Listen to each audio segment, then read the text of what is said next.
while they cheered, celebrated, and talked about the most complete game they'd played in a long time. The person who brought the world attention to this team was sitting on the sidelines, being systematically erased. This wasn't just a victory celebration. This was the story of an abandonment. The story they don't want you to know is that this record-breaking win wasn't a triumph. It was the final, brutal piece of evidence that pushed Caitlin Clark to her breaking point. I'll show you how the smiles and the shattered records were just a mask for the jealousy, the betrayals, and the emotional collapse of a superstar who realized in 40 minutes that she had been left behind. What happens when a celebration for you becomes a celebration without you? That was the suffocating irony hanging over Gainbridge Fieldhouse.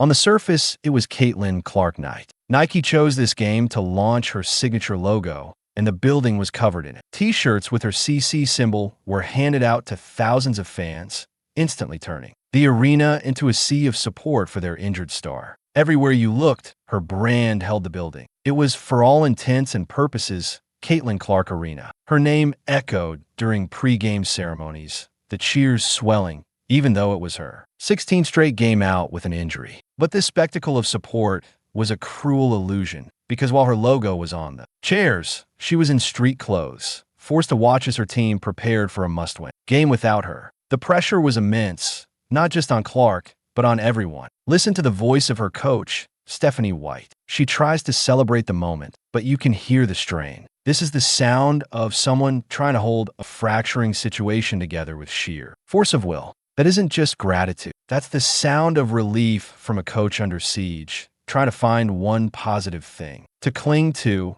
while her team is being torn apart by injuries and internal conflict. She admits that the constant injuries have devastated team chemistry, forcing desperate changes just to stay afloat. This isn't the description of a healthy team. It's the description of a team at its breaking point. But as the game began, the narrative took a dark and painful turn. The team didn't just survive without Caitlin Clark. They thrived.